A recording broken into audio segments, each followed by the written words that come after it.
தோழர்களே, கேள்வி கேட்குறவங்க இப்போ ஒருத்தர் பார்த்து எனக்கு கேட்குறாரு, நீங்கள் வந்து ஆர்எஸ்எஸ் பெற்ற பிள்ளைன்னு விஜய் அவர்களை வந்து விமர்சிச்சிங்களே, அப்புறம் எப்படி அவரோட போய் நீங்கள் கூட்டணி சேர்ந்தீங்கன்னு கேட்குறாங்க. அதே கேள்வி இப்படி திருப்பி கேட்கலாம்ல. உங்களை திருமாவளவன் வந்து ஆர்எஸ்எஸ் பெற்ற பிள்ளைன்னு சொன்னாரு, அப்புறம் எப்படி நீங்க அவர்கிட்ட போய் ஆதரவு கேட்குறீங்க அப்படின்னு யாரும் ஒருத்த கூட விஜய்கிட்ட கேட்கல? கேட்கணுமா இல்லையா? இதுதானே நியாயம், இதுதானே ஜனநாயகம். திரு விஜய் அவர்களே, உங்களை அவ்வளவு கடுமையா திருமாவளவன் விமர்சித்தாரு, ஆர்எஸ்எஸ் பெற்ற பிள்ளைன்னு சொன்னாரு, அவர்கிட்ட நீங்க வந்து வெளிப்படையா ஆதரவு கேட்குறீங்க அப்படின்னு கேட்டிருக்கணும். கேட்க மாட்டாங்க. திமுகவோடு நட்பு தொடர்வதுன்னு சொல்லிட்டோம். அந்த மே 10, 11, 12 அந்த காலகட்டத்தில் நாம் ஆதரவு தெரிவித்த நேரத்தில், அப்புறம் அமைச்சரவை சேர்ந்த நேரத்தில் மே 21க்கு பிறகு பேசும்போது சொன்னாங்க. அது எப்படி சொல்லலாம்? இப்போ நான் கேட்குறேன், திமுகவை தீய சக்தின்னு சொன்னவர் எப்படி முன்னாள் முதலமைச்சர் வீட்டுக்கு போகலாம்? யாராவது கேட்டீங்களா?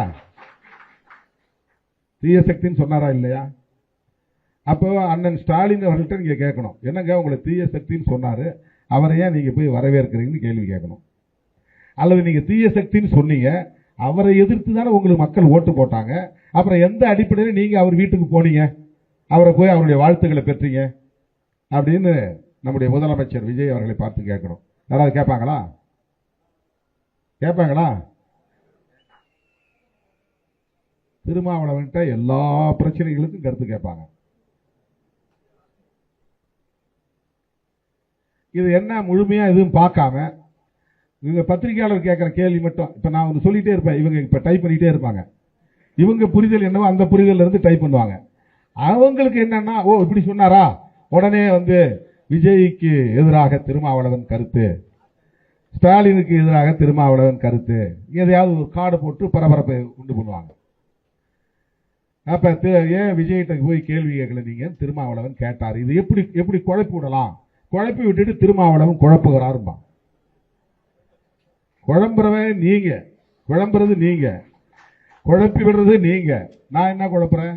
ஏன் ஒரு நட்பு இருக்கக்கூடாது, ஏன் உறவு இருக்கக்கூடாது கேள்வி கேட்டா, நீ அங்க போயிட்டல, போயிட்ட பிறகு என்ன? எல்லாத்திலையும் ஒரு ப்ரொசீஜர் இருக்குல்ல,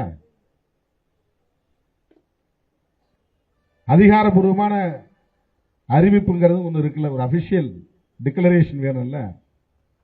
அப்ப அந்த காலகட்டத்தில் இருந்த அந்த சூழல்ல சொன்ன கருத்து அது.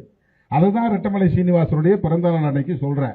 அவன் கேள்வி கேட்டான், சார் நீங்க வந்து திமுக தான் கூட்டணியை முறித்து கொண்டது சொன்னதா பேசிருக்கீங்க இந்த விருதுகள் வழங்கும் விழாவில், நீங்க அமைச்சரவையில் சேர்ந்த போதே அது முறித்து கொண்டதா இருக்காதான்? நல்ல கேள்விதான், அருமையான கேள்விதான்.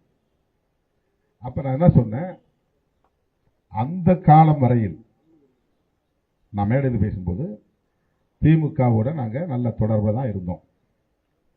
அவங்கள சந்திக்கும் போது நாங்க இப்படி முடிவெடுத்திருக்கிறோம்னு சொன்னோம். அவங்களும் அதுக்கு பெரிய அளவில் எதிர்ப்பு தெரிவிக்கல, மறுப்பு தெரிவிக்கல. அதனால என்ன, ஆதரவு தெரிவிக்கிறது ஒன்றும் தவறு இல்லை, ஆதரவு தெரிவிங்க அப்படிலாம் சொன்னாங்க. இப்போ அந்த அளவுக்கு லிபரலா நடந்துகிட்ட முறையை நாம் வெளிப்படுத்துறோம். அதில் வந்து நம்ம உள்நோக்கெல்லாம் கற்பிக்கல. அவங்களுக்கு ஒரு உள்நோக்கம் இருந்ததுன்னா நம்ம உள்நோக்கெல்லாம் கற்பிக்கல.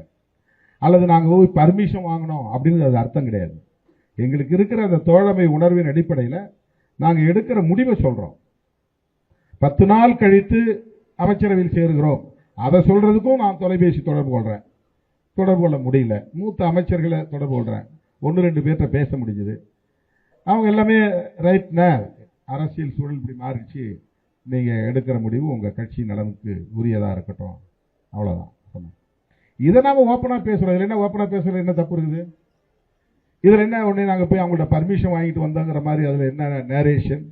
பர்மிஷன் வாங்க வேண்டிய தேவை என்ன இருக்குது? அவங்களும் இதை வந்து தடுக்க முடியாது அல்லவா? அரசியல் சூழல் தலைகீழ மாறி இருக்கு. போக வேண்டாம்னு சொல்றது நாகரிகம் இல்லைன்னு கூட அவங்க நினைச்சிருக்கலாம், போக வேண்டாம்னு மனசுக்குள்ள நினைச்சிருக்கலாம். ஆனா போகணும்னு முடிவு பண்ண பிறகு அதை தடுக்க வேண்டாம், அது நாகரிகம் இல்லை அப்படின்னு நினைச்சிருக்கலாம். போகும்போது சொல்லாம போகக்கூடாது, அது நாகரிகம் இல்லை, சொல்லிட்டு நாம போய் ஆதரவு தெரிவிப்போம் அப்படின்னு நாங்க எடுக்கிறோம். இதில் உள்ள நாகரிகமான அணுகுமுறைகளை புரிந்து கொள்ளாமல் நீ தான் இப்படி போயிட்டல, அப்புறம் ஒண்ணு இங்க விசுவாசமா இரு அல்ல அங்க விசுவாசமா இருந்தா, விசுவாசமா இருக்கிறது பிரச்சனை.